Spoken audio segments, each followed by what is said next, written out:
Hello and welcome to episode 104 of the Boot Nerds podcast. JayMike, what's up? 104, shouldn't you say like 104? Doesn't that sound more impressive? 104 does sound maybe more impressive. 104. Otherwise, I'm pretty good, my man. It's a good day today because something happened that I half wasn't expecting it because the Nike ID boots arrived. So yeah, I actually expected them to be like lost, like the last ones we got. So yeah, I'm pretty chuffed. How about you, my man? I'm all right. We had a nice week of warm weather, and then I woke up this morning and it was cold again. A little bit of snow falling down for some reason. I don't know what that was all about. Not enough to stick, but you could see it, which I was a little bit like, you go away. Wow. But it's good. Tomorrow's supposed to be warm again, so. Okay, well that's at least something. Yeah. But I guess that's just the Canada way. It's just like it's teasing you, right? Sun, warm weather. It's turning now. Mm-hmm. Go to summertime, all that stuff, and then bang comes the snow again. Yeah, so we'll see what happens. I'm optimistic. Fair enough. You also got your boots, right? I did get my boots. They did not get lost in the mail. They were sat right here on the ground next to me. Oh, hey, that's just like all your other boots, basically. Don't call me out like that. You, my friend, have done that yourself a couple of times. But anyways, guys, today we are going to talk about, we're going to unbox and talk about our Nike by You / Nike ID custom Mercurial boots that we made a couple of episodes back. And the thing is that doing this, we also want to encourage you guys to show us your designs, your Mercurial ID designs, by simply going in to design your own boot and then send it out to footballnerds@gmail.com. I'm also going to put the email on the screen right now. If you do that and we get, let's say, enough, we're going to go in and we're going to rate your designs, rank the designs, and also, of course, compare them to our own. I'm having a hard time seeing that they can beat these because they rock. But yeah, let's see. Yeah, we're going to do an entire episode just reviewing your designs, which I think is going to be really interesting. You guys seem to like the episodes where we rank colorways like we did with all the last generation Mercurials. And I've actually had some people send me their own designs, and I've been really impressed and kind of upset that I didn't order those. Oh, really? Yeah. So you've actually had like second thoughts and regretted doing what you did and not doing what people have sent you. Yeah, because remember when I was talking about it'd be cool to do one of those purple ones, and I couldn't find a colorway that made sense with the purple? I had a few people send me some that were really nice. Okay, so, well, make sure to bring those as well. I'd really like to see them. Yeah, I'm curious to see what people are going to send in. And just use the email on screen, because I think you said football nerds, and it's footballbootnerds@gmail.com. Did I say football nerds? See, that's the thing. We discussed before whether I can be trusted in like actually remembering to say it, because I forgot last episode, and also whether I can say it right, and clearly I can't. So that's Josh's job next time. It's all right. I had one job. Anyways, should we just do it? Yeah, we'll start with yours and then we'll move on to mine. We'll save the best for last. Okay, so you start. That was funny. Jesus Christ. So here we have them. It's a nice experience opening this Nike by You box. It actually says Nike by Jacob, and Jacob is my name. I'm not Jay. So Nike by Jacob. That's a pretty nice touch. Open up, and here we have the boots. See, the thing is that you saw the boots I designed, if you saw the episode, and I was kind of stuck in between that blue and chrome Superfly 8 and then these. And I actually ended up buying these because, I saw yours and I was like, yeah, that's cool and I can do a little bit better. So yeah, I went with these. Obviously, gold tooling. How can you not like that? It looks absolutely phenomenal on the new Mercs. And then I went with this like super interesting, but also pretty toned down colorway of having like a navy base, a black this back speed mesh that sits all over the upper, and then having these like dark red, almost burgundy accent. So we get a little bit of those Barcelona vibes, but in a slightly more toned down way. And I absolutely love the fact that it looks like mostly a either really dark navy or black boot with a white swoosh. But when you get closer, you can really see that red popping, which looks very, very classy. Obviously, I had to go all the way and get JayMike on the... How old am I again? I'm 32. So yeah, that makes a ton. It's like those kids that have their name on a t-shirt, just to remind everyone who they are. Yeah, I'm that guy. So absolutely love it. And it's fun to see, you know, obviously we've seen quite a few designs of the Mercurial already, but just see this execution on the new design is very, very cool, because obviously it has so many elements.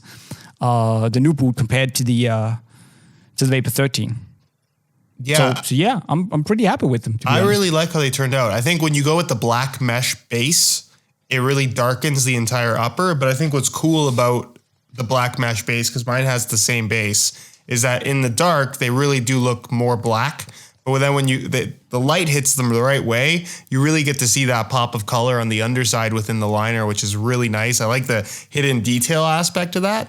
And on yours in general, cool. I really like the white accents with the swoosh, even the little tab across the top, and then the heel tab just looks very cool. Stands out a lot. I think that's a cool design element of the new Merc. So the fact that it's super noticeable in that colorway, I'm a fan of. I'm a little bummed that actually you couldn't change the color of the speed wings. I think the speed wings, as we've talked about it before, they're a bit gimmicky, but I would have liked these to be white as well. But because the tooling's gold, but it's just a different gold. It's more of a matte gold, and it looks a little bit off with the shiny chrome gold, and then yeah. But it is what it is. Overall, I'm not too annoyed about it. And of course, I also have that second, almost like faded Nike swoosh in gold. So yeah, pretty happy. Don't know if I'll ever wear them because this is gonna chip off. But I like them. Yeah, I think they turned out good, and I'm glad you actually got them this time. Shout out Nike for delivering on the Nike ID product. Which are super expensive, but that's another story. So yeah, how would you rate these? Just to start with that, out of 10, I would give those. I think a realistic rating is like an 8.5 out of 10. Okay, I'll take that. I think that's where I'm at. It's not to the standard of some of your Puma collaborations. I have to be honest. I think those have been really special. Yeah. But that's also the difference here. I can play with the colors on the Puma and the Adidas Memory Lane collab. We got the chance to play with design, and this is where you can really like change things and make it unique, right? So yeah 8.5 out of 10. I'll definitely take it. Yeah, I think while the options are pretty good on Nike ID this time around for the Mercs, they definitely could be a little bit less restrictive, especially with the Flyknit base colors. I think that's where they need more options added in. Which maybe is why that'll come. Yeah, we'll see. They usually do kind of halfway through the lifespan add some new options. So yeah, that's the thing. I'm sure that'll eventually happen. Yeah, we saw a lot of different like graphic patterns and stuff on the Vapor 13s back in the days. Well, that was pretty cool. Yeah. But moment of truth for your boots. Let's see them. I also have kind of a black base with some gold accents, and I didn't go for my name or SR4U on the side. Because you're an actual adult? I don't know. I just didn't think it looked all that great. But I went for, and I pretty much ordered exactly what I did on the podcast. So I have the black Flyknit base across the top of the foot, the black mesh, clear overlay material. And then I went for this kind of orange color that ends up looking like a slightly brighter gold through the midfoot, and then red accents here as well as through the toe box. You can see I did the black and kind of the mudguard area around the toe. And then I just went with gold accents for the swoosh, the heel tab, the speed wings, and of course the sole plate. I just think they ended up looking really, really good. This, not to toot my own horn, but this seems like a colorway that Nike could actually release with some cool storytelling behind it, where, I don't know, my inspiration for this when I started putting things together is, remember there was always the Bruce Lee colorways of the Kobe sneakers. And I don't know, this kind of reminded me of that when I put in that orange base. And I just think it looks cool because it's got, again, that kind of hidden, subtle detail to it. And I just love the combination of black and gold on a pair of football boots. I'm happy with how they turned out. I definitely see where you're coming from, and it's also nice to see how fresh it looks with just all gold accents on the tooling, on the swoosh, on the heel tab and the speed wings. I like that, and I think that yellow or orangey mid part of the liner looks really cool. Like, as in really cool. Standout feature. And also, again, you're kind of rolling with that Barcelona vibe because you have that red and gold thing to it. Was there navy as well? No, there's no navy in this. No navy, okay. But that's the thing. You can't really see that my boot has navy in it either because it's so dark unless you get it in the light. I think that's a very cool combination as well. Definitely. And I just got to say, great minds think alike, right? They look a lot like each other. Except for, 5-year-old Jay having your, Yeah, and we did, I think we mentioned it in the episode where we did the customization. We really couldn't see each other's boots while we were designing them. So no, that's the thing. Like, we talked about them, and it was only when I was editing the video that I realized how similar they actually were. and also one of the reasons I really considered going for those blue chrome Superflies. But I just thought, these are so cool that I wanted to own these more than the blue Superflies. Although they were cool as well. I think what's cool about both of these, and this is whenever I try to do any custom sneaker or football boot, any kind of customization options, I always try to make something that you're very unlikely to see the brand actually put out. Exactly. And I think with yours especially, the combination of the black and the navy blue, like they're never going to release something like that. Probably not. So let's see. How should we rate yours, Josh? Personally, I like the white swoosh a bit more on how it contrasts with the gold. But I love those orange accents and overall, I think it's a very holistic look. So I would say like 8.5 is actually also not a bad thing for yours. Okay, that's fine. I'm cool with that. I think they turned out good. I'm pretty happy with them. They're one of the better Nike IDs I think that I've done. I also think it's the best compared to last year. Well, this is way better. Compared to last year. Last year was legendary. Don't tell me that. But this is the important part. We need you, the Boot Nerds audience, to vote for who is the winner. Who is the winner of the Nike ID Boot Nerds build-off? Yeah, let's see. Let's see it down in the comments, and of course, also you need to show us that you can top these designs by sending your design on a photo to footballbootnerds@gmail.com. And I think I got it right this time. I'll put it on the screen as well if I messed up. Yeah. We're gonna go in and rate them. Obviously, we're gonna put them up against our own and see who comes out on top as the ultimate Nike ID / Nike by You Mercurial designer. And who should take 10% and be hired for the next year. So get to it. We look forward to seeing those designs. Then we have a couple of questions for the Q&A section, which we also this is one of my favorite parts of the podcast because this is basically why we do the podcast, to get in touch with you guys and have a discussion with fellow boot nerds. And of course, if you guys do have a interesting and or weird football boot related question that you'd like us to answer in the next episode, please leave it down below in the comments and we might actually answer it. Also, very quickly, just on the topic of like Nike ID Mercurials, have you seen the ones Nike made for Modric? No? They're white with like a black swoosh, red Flyknit, and then it has like the Croatia red and white checkerboards on the sole plate. It doesn't look like they're going to be releasing to the public, but they're very cool. It was to celebrate 135 caps for Croatia, which I guess is the most ever. Oh, yeah, I see them. Okay, they're cool. Yeah, I like those a lot. They are cool, man. Yeah, I hope they release. Nike's famous for saying we're never going to release this and then release it like a month later. So, but they also, do you remember they did those Ballon d'Or boots for him, and he wore what was allegedly that Ballon d'Or boot, which wasn't anything like what they designed. So they just threw out a design and wore something completely different. Yeah. That was a bit, those are cool, man. Actually, really, really proper cool. Imagine if we had that level of customization where we could really go in and play with the synthetic liner. That would be sweet. I would just take the Denmark flag all over. Screw the gold. I want the Danish colors. That would be the Viking boots, man. Again, Nike Nike, I'm sure, watches the Bootnerds podcast for future ideas, Obviously. but the Euro is coming up, and I know it's short notice, but if you can incorporate all of the teams in the Euro, or even just the popular teams in the world, and have a wearable finish with like a country flag design on the sole plate, you know how many they would sell? They could charge you $100 premium and people would still sell them, buy them like crazy. Yeah. So many. Obviously, with $100 premium, we're going to take 30%. Yeah, at least. Yeah. I mean, it was your idea, but I'll take 10% just for being here. Okay, so yeah, it's fine. You could take 10% of my 30%. Yeah, thanks, Nike. Cool. Zach Lockley asks, what happened to Under Armour? Trent is the last athlete left. Their cleats utilize similar upper and construction to the Under Armour American football cleats. They're on the verge of falling out of football. What should the brand do to get back into football?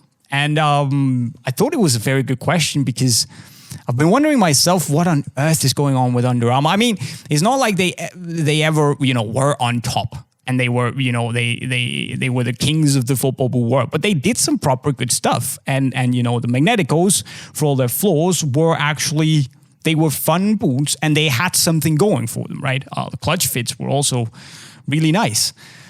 So what on earth happened, man? Did they just not sell enough? And is that the way that we're seeing, we talked about New Balance. Is Under Armour basically New Balance in 10 years?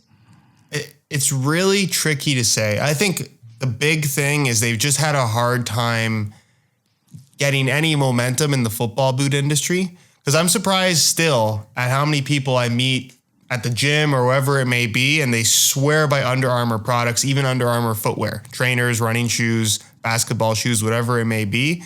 But I have not met anybody in the football boot world that says, oh, I love Under Armour and I refuse to wear anything else. And I think that's what's probably necessary to get those type of customers to, I guess, maintain any momentum and establish themselves in the football boot world. I think we've seen with smaller brands, New Balance is definitely doing better than Under Armour, I would say. Definitely, yeah. But I don't think that there's an endorsement deal that these brands can pick up that are realistic, that's going to give them that push that they need.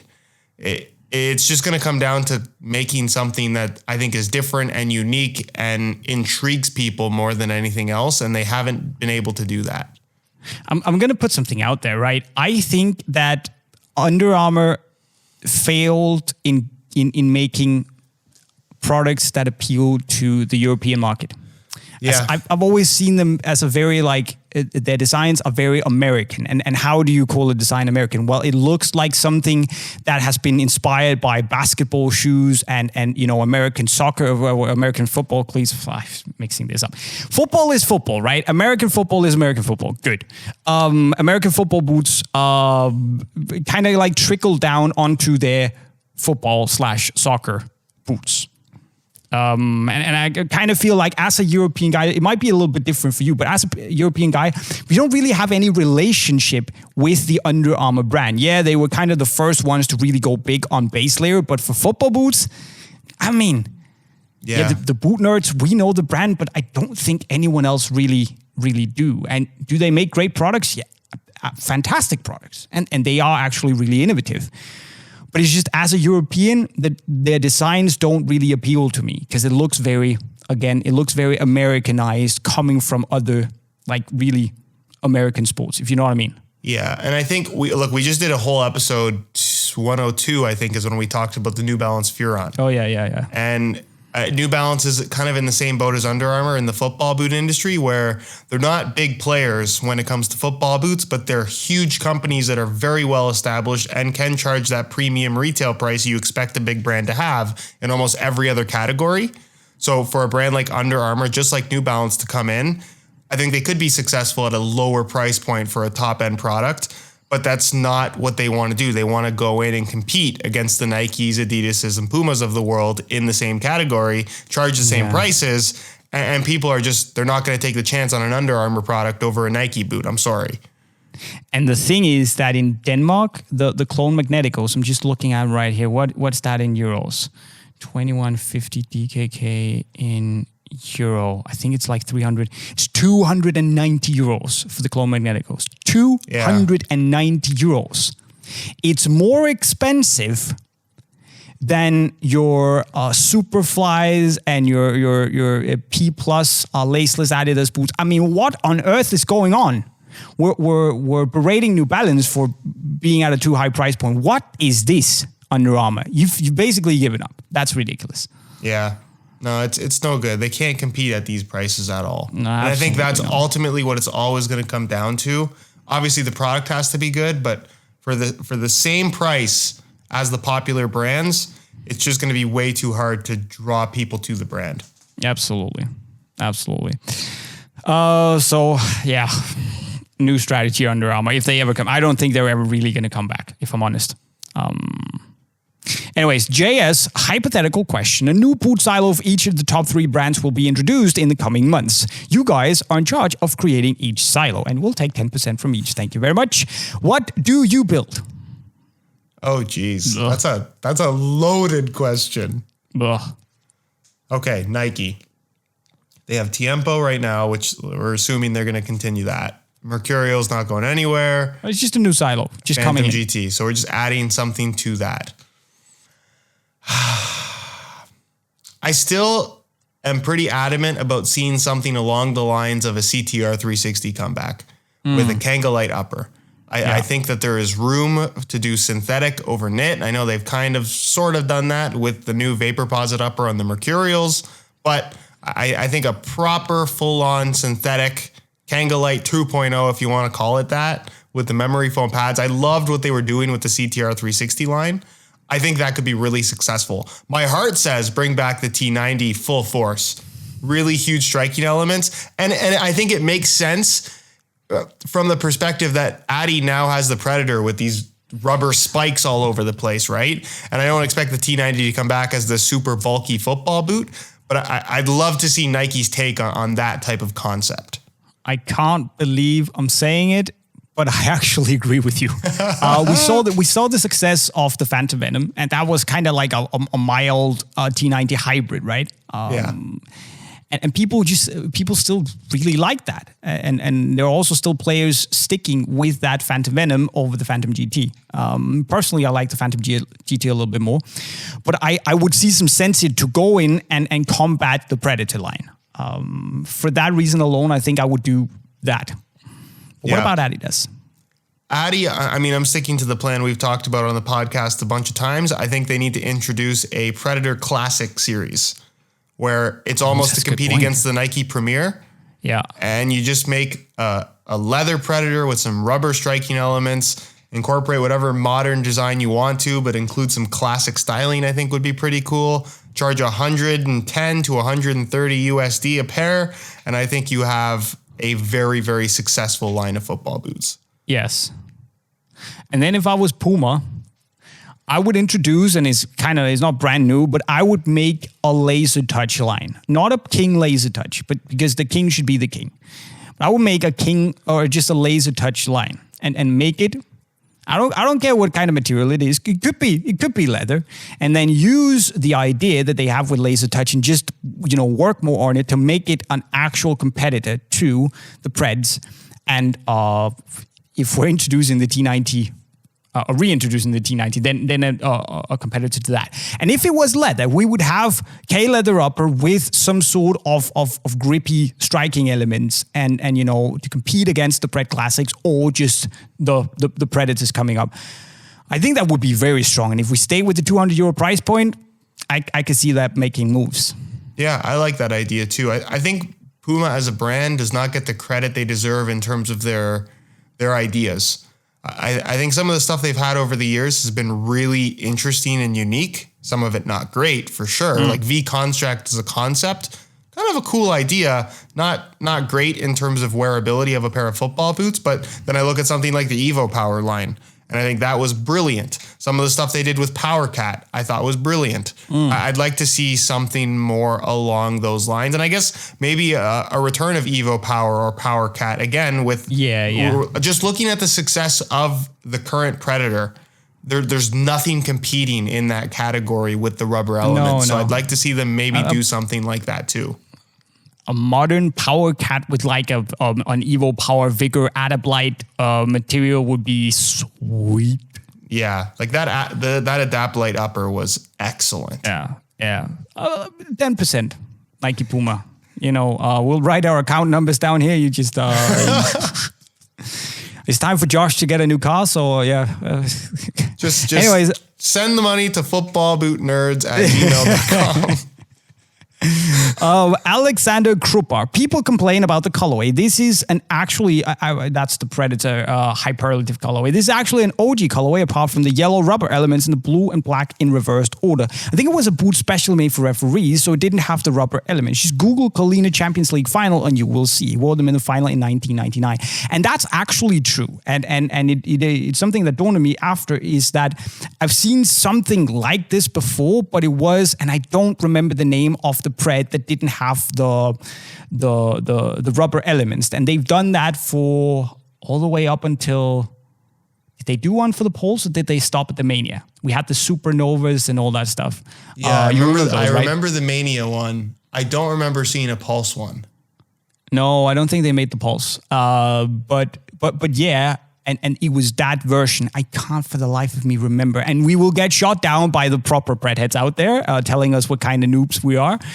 And that will be fair. So we call on you like hardcore Pred heads. Tell us the name of the non-Predator accelerators that Kalina wore back in the day, but without the rubber elements. Were they just called the Adidas accelerators? I think they might just be. So just the accelerators without the Predator. Drop the Predator. Okay. Yeah, I think that was the actual name. But again, correct me if I'm wrong out there. Shame on me. But yeah, that was a colorway back then. So nice spot, Alexander. Carlo Baez. I want to ask you, Boot Nerds, JayMike, and Sonny Jins, love that name, if the Ace 1516 had the best AGFG stop pattern in terms of playability in both surfaces. I think outside of football-centric countries, like in the Philippines, we tend to have a lot of FG feels.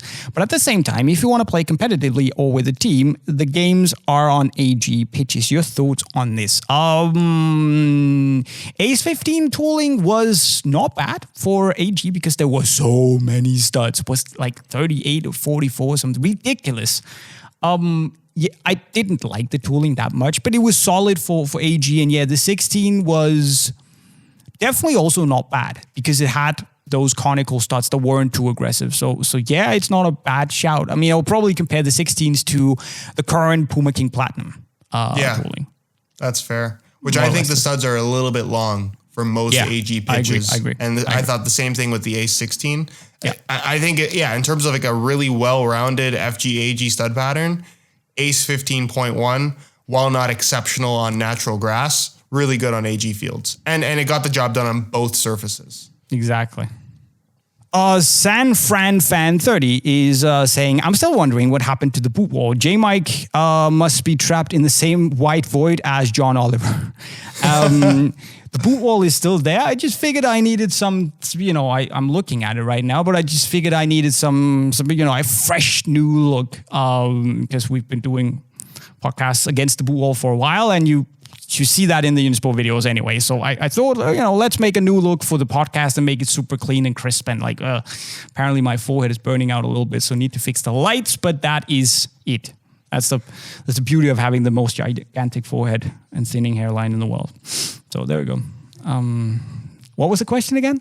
I have nothing to add. I'm just talking about my hairline. Last question here, Matthew Jones. Hey guys, have you thought and come up with a way for us to send in our Nike custom ID boots to you and Josh yet? And I like that he says, hi guys, and he says to you and to Josh. Thank you very much. Thank you. Yeah.